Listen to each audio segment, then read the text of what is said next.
All the ladies, if you feel me, help me sing it out. Hey girls, j'espère que vous allez bien.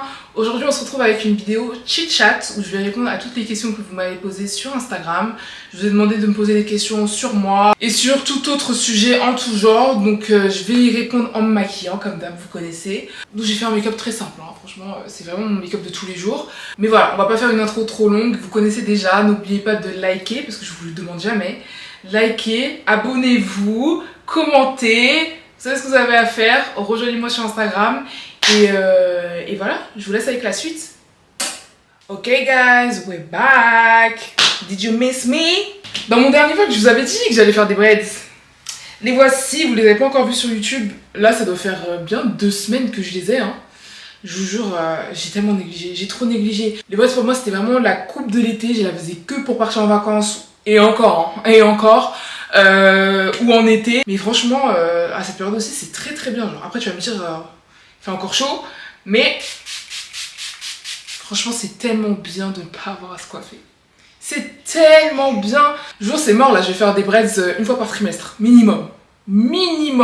J'ai la peau tellement sèche là. Je suis en train de tester une nouvelle marque, c'est la marque Yepoda et franchement elle est vraiment cool. Je vais vous en parler plus en détail dans pas très longtemps. Mais franchement, elle est très très cool. Très très cool. C'est une marque coréenne et ils font des produits skincare, tout ça. Franchement, pas mal du tout. Donc je viens m'hydrater et on va commencer à répondre à la première question. Première question, quel est ton mood du moment? Franchement, en ce moment, on est grave dans un bon mood. On est archi dans un bon mood. Good vibe de ouf. Et en fait, je suis dans une phase où j'ai grave envie de me retrouver avec moi-même et de me reconcentrer sur mes objectifs. Parce que je vais pas vous mentir, pendant un certain temps, pendant trop longtemps, je les avais un peu perdus de vue, je les avais un peu mis sur le côté, j'avais un peu trop de distractions autour de moi, donc c'est pas qu'ils étaient plus là, c'est pas que j'en avais plus, mais ils étaient un peu passés sous silence en fait. Et là je suis dans une étape de ma vie où j'ai envie de retrouver tout ça, de me remémorer de mes premiers rêves, de mes premiers objectifs, de ce que j'avais envie de faire il y a quelques années. Parce que étant plus jeune, j'étais vraiment concentrée, hein. J'étais vraiment concentrée, j'avais pas peur de me lancer dans des trucs, j'avais pas peur de tester. Quand j'avais un truc en tête, je fonçais. Et je trouve qu'en grandissant, pour ne pas dire en vieillissant, j'ai un peu perdu ce truc, cette fougue-là, tu vois. Parce que tu sais, quand t'es jeune, tout ce que t'as en tête, c'est tes rêves en fait. T'as toute une vie entre guillemets devant toi pour rêver et accomplir ce que tu as envie d'accomplir, tu vois. Et je trouve qu'en vieillissant, on perd ce truc-là. Tu vois, je trouve qu'en vieillissant, on perd ce truc-là. Mais après, c'est normal parce que bah, tu te rends compte que tout n'est pas si facile dans la vie. Tu fais face à plusieurs obstacles, tu grandis, t'apprends, quoi, tu vois.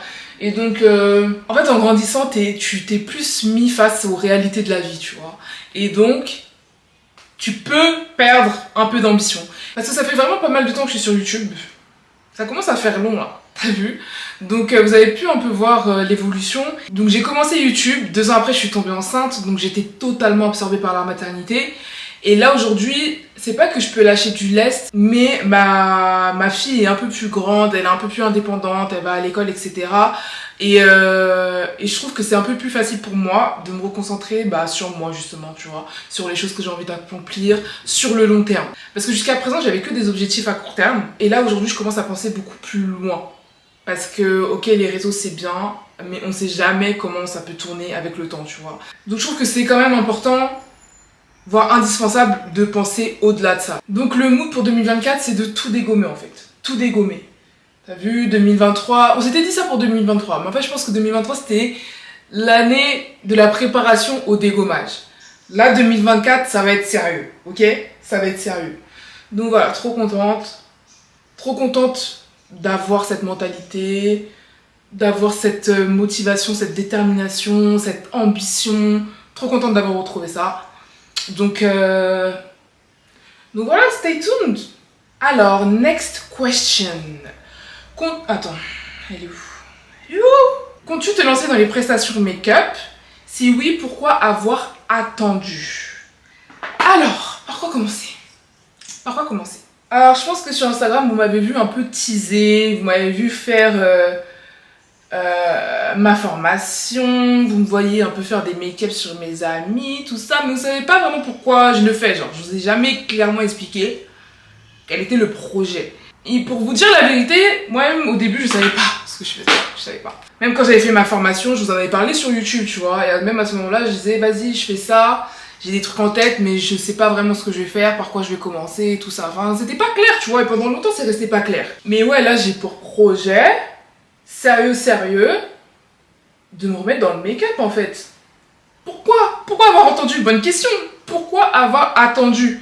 Et c'est ce que je vous disais précédemment, c'est qu'en gros, y a beaucoup de choses que j'ai envie de faire depuis longtemps, que j'avais un peu mis de côté. Après, c'est normal, hein, je suis pas restée là pendant des années à rien foutre et à regarder le ciel.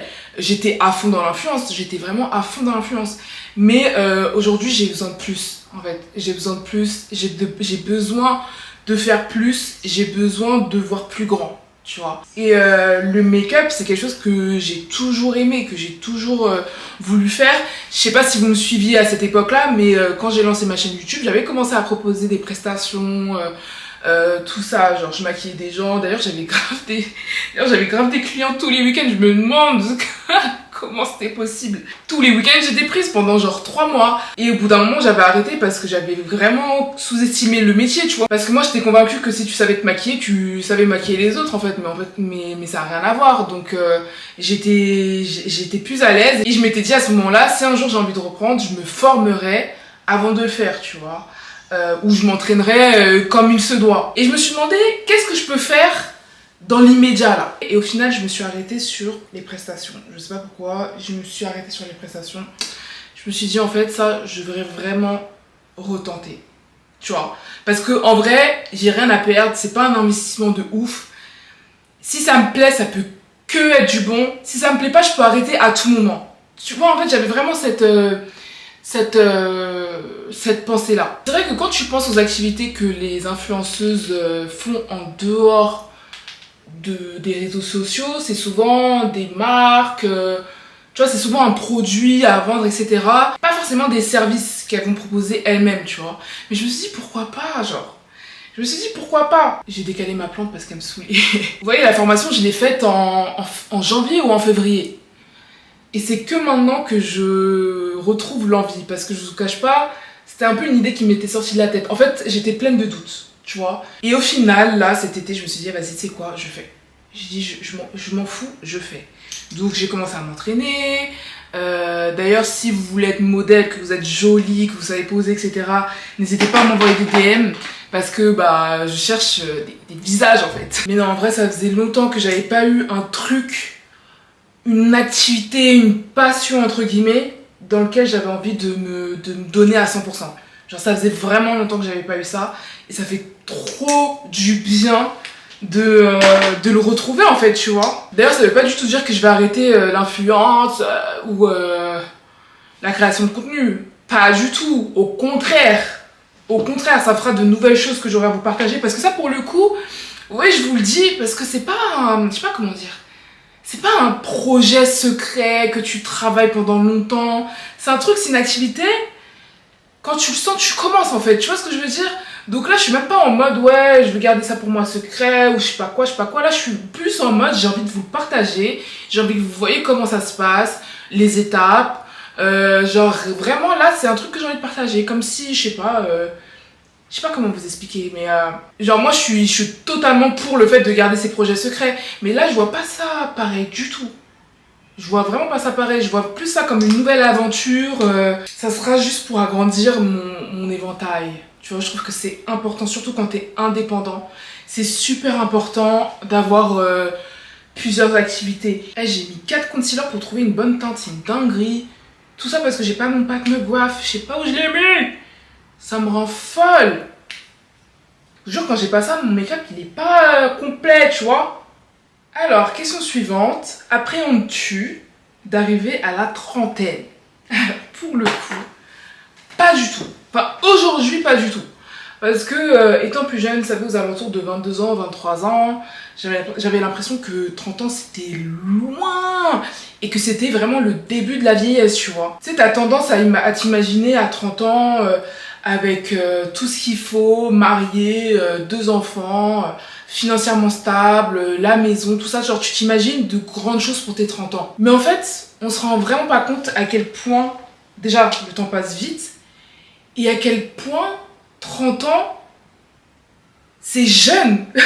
30 ans, c'est encore super jeune. Parce que tu sais, la vingtaine, c'est une phase hyper bizarre. La vingtaine, c'est une période où tu sors de l'adolescence, tu rentres dans l'âge adulte, t'es obligé d'apprendre plein de choses en même temps. Comme je vous disais tout à l'heure, t'es confronté aux réalités. Parce que quand t'es jeune, tu t'imagines tout en grand, tu t'imagines que tu vas tout dégommer dans la vie. Et au final, chaque année, à chaque étape, tu te rends compte que ça va pas être si facile que ça, tu vois. Et donc, quand t'arrives à 25 ans, 26 ans comme j'ai aujourd'hui, et que tu te rends compte que 30 ans, c'est demain, t'es obligé de relativiser. T'es obligé de relativiser, sinon tous les jours, tu vis dans le stress. Donc moi, j'appréhende pas du tout, j'ai limite hâte. Enfin, pas hâte, mais en gros, quand je vois comment j'évolue chaque année, quand je vois comment je grandis, comment ma mentalité, elle change, je peux que me dire qu'à 30 ans, je serai une bête de meuf, tu vois. Genre, ouais. I'm sorry, mais c'est le cas. Genre, je peux que me dire qu'à 30 ans, je serai une bête de meuf. Je pense que 30 ans, c'est un âge où tu commences à clairement savoir ce que tu veux, tu vois. Je pense que tu commences à...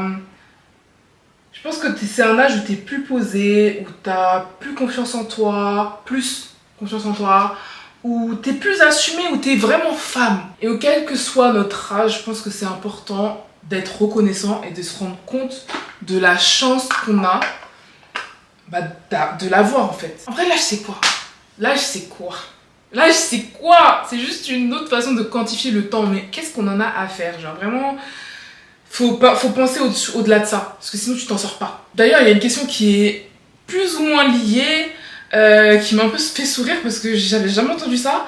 Il y a une meuf qui m'a dit: que penses-tu de la malédiction des 90? Nos cadets se marient et nous non. Mais alors là...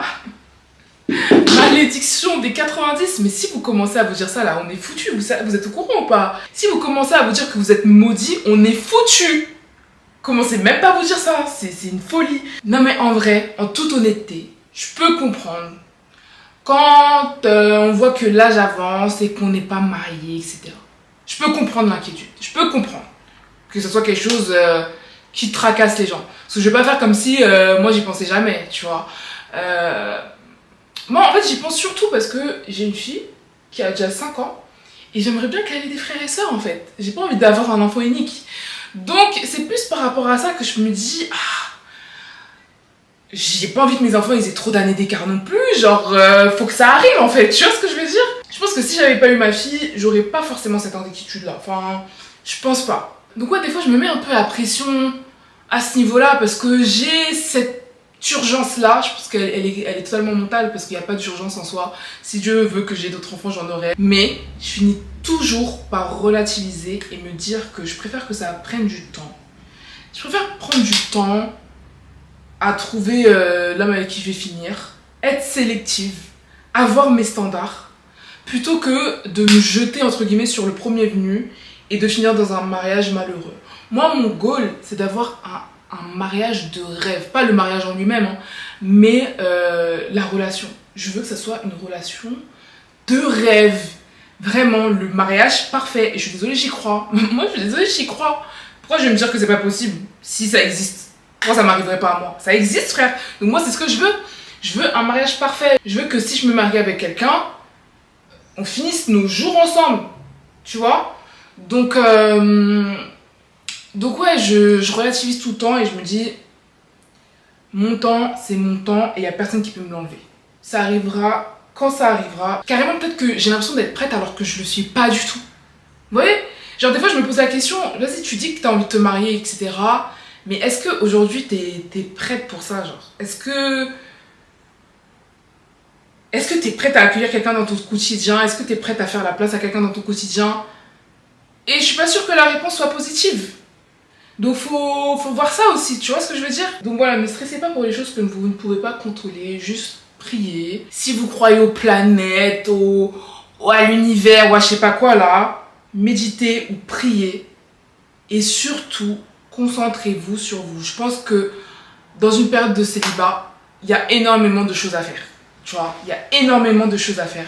Comme se concentrer sur soi, apprendre à se connaître, corriger les choses qu'on a envie de corriger chez nous, en apprendre sur le monde, sur les gens. Il y a tellement de choses à faire et ça va tellement t'aider dans ta vie future que le mieux vraiment c'est de se concentrer sur soi, mais pour de vrai, genre accomplir ses objectifs, faire tout ce que tu as envie de faire, mais le faire pendant que tu es célibataire, parce qu'on va pas se mentir, les choses changent un peu quand on est marié, c'est pas une prison non plus, mais t'as d'autres préoccupations. Alors que là, la seule chose à laquelle t'as à penser, c'est toi. Donc focus-toi sur toi, c'est tout.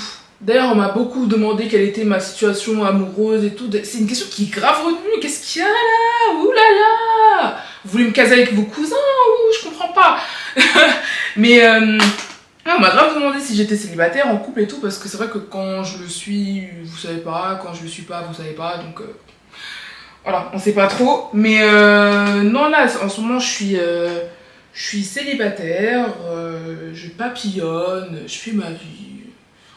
Et je suis très bien comme ça. Genre, des fois, tu sais, t'as un peu envie quand même d'avoir quelqu'un, tu sais. C'est bien d'être en couple quand t'es heureux. C'est bien d'être en couple quand t'es heureux. Mais des fois, faut pas forcer les choses. Et comme je vous disais, c'est très important d'avoir des périodes de célibat. Surtout en tant que fille, c'est très important. Et non, là, je suis trop dans une période où je suis bien. Genre, je suis seule, j'ai pas de problème, j'ai pas de stress, j'enjoy ma vie. Et vous voyez, c'est là, en étant célibataire, que j'ai envie d'ouvrir les tiroirs de ma mémoire, de retrouver mes anciens objectifs, mes anciens rêves, etc. Chose que je n'avais pas faite quand j'étais avec des... Je vais couper ça. Mais choses que je n'ai pas faites depuis plusieurs mois, plusieurs années. Tu vois? Donc non, franchement, en ce moment, c'est pas que je ressens un dégoût.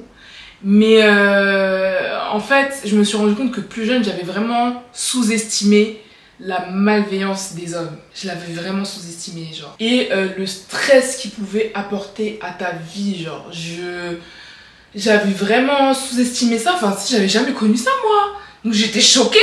Mais j'ai été choquée, petite fille naïve comme ça, j'ai été choquée. Et donc là, honnêtement, j'ai aucune envie de me remettre dans ça. Pourquoi faire, genre? Des problèmes pour rien, vraiment. Donc si ça vient, tant mieux. Si c'est bien et que ça vient, tant mieux. Si ça vient pas, j'attends, je suis là, j'attends l'homme que Dieu m'a réservé en fait, c'est tout. That's all. Alors, on se fait une question suivante. Qu'est-ce que tu aurais aimé savoir? Je la fais vraiment de tête. Qu'est-ce que tu aurais aimé savoir plus jeune? Ou qu'est-ce que tu aurais aimé apprendre à toi plus jeune? Voilà, en gros, c'était ça le sens de la question. Ça, c'est une vidéo que j'avais pensé à vous faire. D'ailleurs, j'hésitais entre celle-ci ou faire ça, genre les choses que j'aurais aimé apprendre plus jeune. Mais au final, je me suis rétractée parce que je me suis dit que ça serait bizarre de faire une vidéo où j'énonce des faits juste comme ça, genre à la suite. Genre. Enfin, je sais pas. En tout cas, dites-moi ce que vous en pensez, dites-moi si vous la voulez et je réfléchirai à comment je peux la faire. Mais ouais, c'est vrai que c'est des choses. En fait, j'ai tellement appris que j'ai une liste complète, genre dans mes notes, je dois avoir 30 points, tu vois. Donc je vais vous en dire quelques-uns. Je pense que vous n'allez pas tout être d'accord, mais je peux vous le dire parce que bah, je l'ai vécu et je l'ai fait, tu vois. Mais le fait de s'enfermer, parce que c'est vraiment le terme, de s'enfermer dans une relation très jeune, je pense pas que ça soit utile ou bénéfique, honnêtement. Parce que, vous savez, les hommes... ils sont souvent moins matures que nous, ils sont pas très intelligents émotionnellement, ils ont pas grand chose à apporter en soi, en vrai, quand tu regardes là. Les relations de maintenant, surtout quand on est très jeune, c'est beaucoup d'embrouilles, de tromperies, de problèmes. Je dis pas qu'il n'y a pas de bonnes relations, hein, il y en a. Mais si tu n'es pas convaincu d'avoir trouvé ta personne, ça sert à rien de s'enfermer dans des relations, genre vraiment, et c'est ce que je vous disais. En vrai, cette vidéo, elle tourne en rond, mais c'est clairement le thème, genre vraiment amusez-vous, donnez plus d'importance à vos amitiés, concentrez-vous plus sur vos amitiés avec les filles, plutôt que sur vos relations inutiles avec des garçons, vraiment. Vous y gagnerez plus, vous y gagnerez tellement plus, voilà. Ensuite, apprenez à vous écouter et à faire confiance en votre jugement. Il n'y a que vous qui pouvez savoir ce qui est bon pour vous. C'est tellement important. En fait, c'est en se faisant confiance qu'on crée son individualité. C'est en se faisant confiance qu'on se crée une image de soi-même authentique. Depuis que j'ai appris à totalement me détacher de la vie des gens, de leur point de vue, etc., c'est comme si je m'étais libérée. Je vous partage un petit dernier. Et j'en ai 30, je vous dis j'en ai 30. Non, faut que je vous fasse une... Ah, je sais pas, on verra. Donc, dernière chose, devenir la personne que tu veux demande des sacrifices. Ça va te demander des séparations, ça va te demander de quitter certaines choses, ça va te demander des sacrifices, des choses que tu vas pas forcément avoir envie de faire sur le moment, mais que tu vas devoir faire pour passer à autre chose et grandir. Je pense qu'on a tendance à s'attacher à des choses tout en connaissant le mauvais impact qu'elle peut avoir sur nous. Et ça demande du courage, hein, des fois, de s'en défaire. Que ce soit une amitié, une relation, un boulot, n'importe quoi. Ça peut demander un effort et du courage de le faire, mais des fois, c'est vraiment nécessaire. Désolée, je suis pas concentrée parce que je fais mes sourcils. D'ailleurs, ils sont un peu caca aujourd'hui. J'aime pas du tout. En fait, ce truc-là, ce crayon, il est trop foncé. Il est bien, mais il est trop foncé pour moi. Comment tu gères la jalousie entre amis? Est-ce qu'il y a besoin de... Est-ce que c'est une chose à gérer, ça? Je ne la gère pas. Je décale seulement. Je décale seulement. Après, tu vas me dire, j'ai jamais vraiment connu de vrais problèmes à ce niveau-là, genre au niveau amitié. Par chance, j'ai jamais eu trop de personnes jalouses. Enfin, tu sais, j'ai remarqué des petits trucs comme tout le monde, je pense, tu vois. Mais jamais de la jalousie pure et dure, où genre on me veut du mal, ou tu vois. Par chance, ça m'est jamais arrivé. Je touche du bois. Non, c'est pas du bois.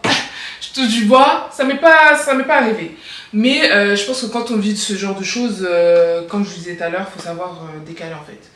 Faut savoir décaler. Parce que tu ne peux pas garder des gens qui ne te veulent pas du bien dans ton entourage. Je pense qu'on devrait essayer d'avoir une mentalité où quand quelqu'un de ton entourage fait mieux, pas forcément mieux, mais fait plus que toi, a plus de moyens, plus d'opportunités, etc., faut plus s'en servir, faut plus le voir comme une motivation qu'en être jaloux, tu vois. Après, la jalousie, c'est un sentiment humain totalement normal. En soi, c'est normal de ressentir de la jalousie, c'est un sentiment, tu vois. Mais ce qui est important, c'est comment tu réagis derrière. Est-ce que t'es plus tenté par faire du mal à la personne parce qu'elle a plus que toi, ou est-ce que c'est plus une source de motivation? Est-ce que ça te pousse à aller de l'avant? Est-ce que ça te pousse à faire plus? Mais non, je pense que quand on a des amis jaloux et qui le montrent en plus de ça, faut s'en débarrasser. Y a pas à dealer avec, y a pas à chercher à gérer ça. Tu dégages en fait. Jaloux qui te veulent du mal. Ah, bref, vous avez compris ce que je veux dire. D'ailleurs, en parlant d'amitié, j'ai eu beaucoup de questions qui sont revenues autour d'un sujet, je pense que vous pouvez imaginer, par rapport à une relation que vous avez beaucoup vu sur mes réseaux, etc.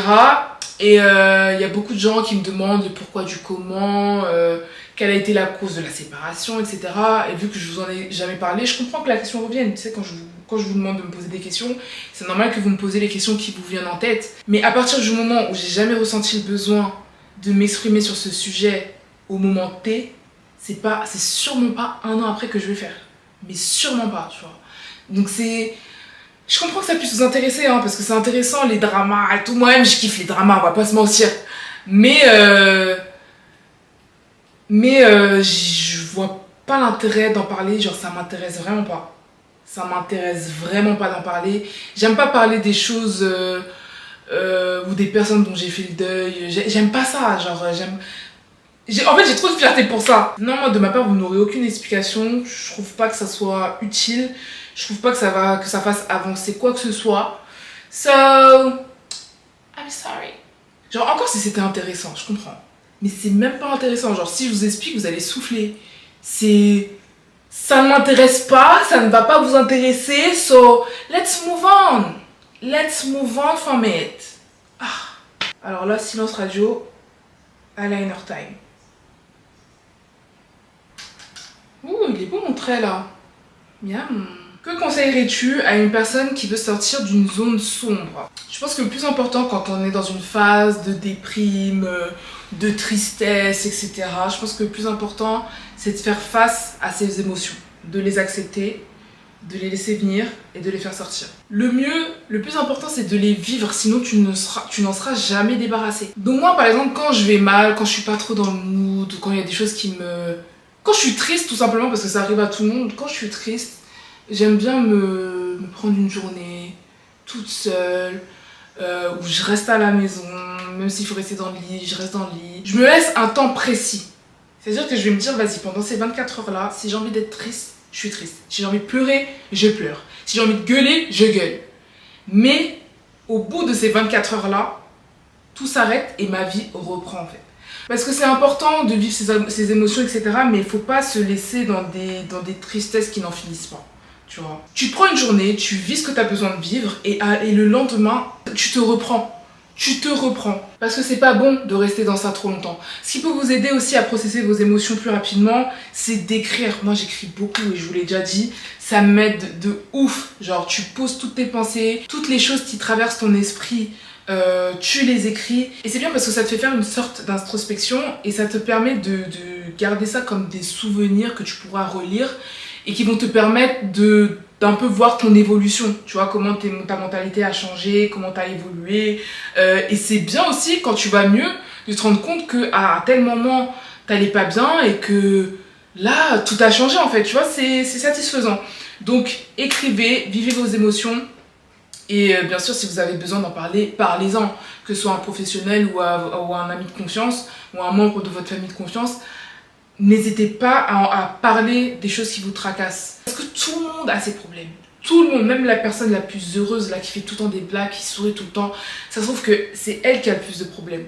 Et si on ne parle pas, les gens ne peuvent pas se rendre compte de ce qu'on vit. Et surtout, n'oubliez pas que dans la vie, il y a toujours des hauts et des bas.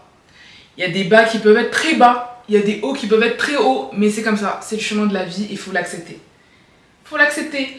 Ne pas s'apitoyer sur son sort, surtout être reconnaissant de tout ce qu'on a. Et je pense que avec ça, on a quelques clés pour aller mieux. Bon, il y a eu beaucoup de questions, mais j'ai presque fini. J'ai presque tout fini. Alors, comment upgrade son style sur le long terme, genre faire plus femme? Toi, tu dis que tu veux être plus femme. Donc, ok, est-ce que ça veut dire que tu vas être plus classe? Est-ce que tu vas être plus sexy? Tu vois, c'est important de définir ces choses-là. Tu cherches tes inspirations sur Pinterest. Et ensuite, bien sûr, regarder ce qu'on a dans son garde-robe. Donc, il y a des choses que tu vas pouvoir garder, forcément, qui vont correspondre à ton style. Mais il y a des choses dont tu vas devoir te débarrasser. Parce que ça ne te correspond plus, parce que ça ne te ressemble plus, etc. Enfin, c'est important de faire le tri, en fait. Ensuite, ce qui aide beaucoup et que je dois faire absolument, c'est une capsule wardrobe. En gros, ce sont les articles qui vont un peu définir ton style et que tu vas pouvoir renouveler à l'infini. Ce sont des articles, des vêtements avec lesquels tu vas pouvoir créer une multitude de tenues. Donc des chemises, des jeans, des manteaux, enfin bref. Donc en gros, c'est un peu se créer une armoire de basique et c'est ça qui va nous permettre de créer notre style en fait, tu vois. Donc moi j'ai eu du mal à définir mon style, hein. Je sais pas vraiment c'est quoi mon style. En fait, j'ai un peu envie de viser un style classe, chic, mais en même temps un peu sexy de temps en temps, mais en même temps casual, c'est-à-dire que c'est pas tous les jours où j'ai envie de mettre des talons, etc. J'ai du mal à définir mon style et c'est un truc sur lequel je dois vraiment travailler, pour le coup. Bon, on va essayer de se faire des belles lèvres, hein, parce que franchement, moi et les lèvres, c'est n'importe quoi. J'arrive pas à trouver des beaux nudes, en fait, c'est ça mon problème. En fait, comme j'ai les lèvres très roses, tout tourne vers le rose. J'arrive pas à faire des beaux nudes. Et ça me saoule en fait. Là, je pense qu'on est bon, très naturel, on va s'arrêter là. Je sais pas si je détache. J'aime bien me maquiller. J'aime bien les attacher quand je me maquille, mais non, petite tachue. Oh, c'est trop la vie, les brettes, c'est trop la vie. Je négligeais. Ouh. Donc voilà, guys, cette petite vidéo. J'espère vraiment qu'elle vous aura plu. Moi, j'ai kiffé parler avec vous. Donc voilà, n'oubliez pas de me rejoindre sur Instagram, de vous abonner, de liker, de commenter. Sur TikTok aussi. Et on se retrouve dans ma prochaine vidéo. Gros bisous, je vous embrasse.